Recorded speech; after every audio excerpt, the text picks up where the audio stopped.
Good afternoon, viewers. Welcome to One Headline News, your trusted source for the latest and most reliable updates.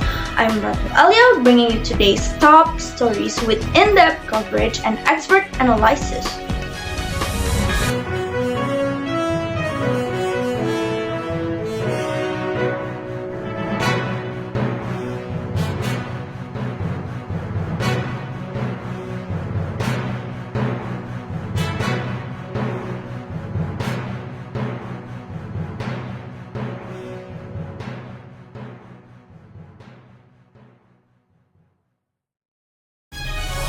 A devastating landslide in Pekalongan has claimed at least 25 lives as Indonesia continues to experience relentless rainfall. The risk of flooding and land movements are escalating, forcing thousands to evacuate. The crisis is deepening in Cianjur, where the number of affected villages has surged from 2 to 14, prompting large-scale evacuation efforts. Meanwhile, in Sukabumi Regency, the situation remains dire, with 136 villages grappling with multiple disasters, including landslide, floods, and powerful winds. Authorities and disaster response team are working around the clock to manage the crisis. We have 3 field reporters on site providing us with real-time updates. Miss Ayla is reporting live from Cianjur, while Mr. Dimas and Mr. Alfandi are stationed in Sukabumi. First, let's check in with our correspondent in Cianjur.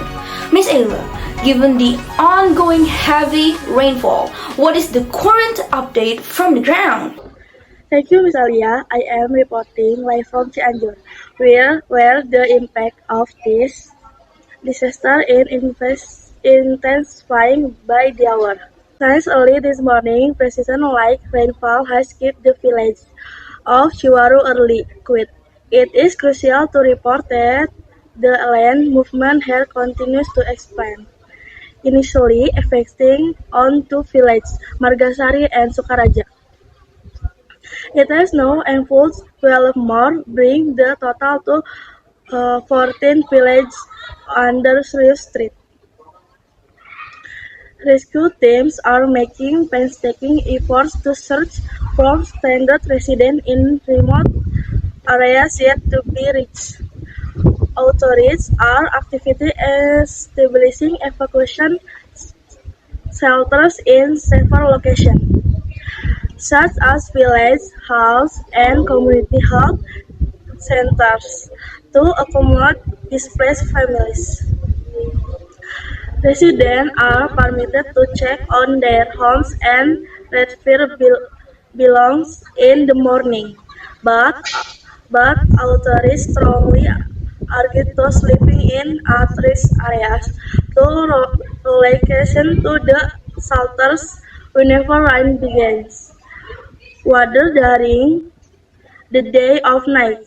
This is a necessary precaution as the land movement remains activity and continues to shift every hour. Right where I stand, the ground beneath me is visibly unstable. Behind me, you can see a house that is on the brink of collapse. This confirms the continuous land movement. Back to Miss Alia. Miss Ayla, from what we can see in the footage, the structural damage in the area appears extensive. Can you provide further details on condition of homes and infrastructure? Absolutely, I am currently in Gunung Waru village, where more than 10 homes have suffered catastrophic damage. Behind me is a prayer hall that was once a central part of the community. Now, terrace cracks have formed along its walls. Floor tiles are lifting and the village roads have become severely damaged, obstructing access to emergency aid. Initially, the destruction was minimal, but as the land continues to shift every their house. More homes are at risk of being lost. Almost every structure in this village has sustained damage. Thank you for your detailed report, Miss Ayla. Now, we shift our focus to Sukabumi Regency, where multiple disasters have struck simultaneously. Mr. Dimas, what are the latest developments from there? Good afternoon, viewers. It has now been 4 days since the devastating hydrometeorological disaster struck Sukabumi Regency, West Java, bringing widespread destruction.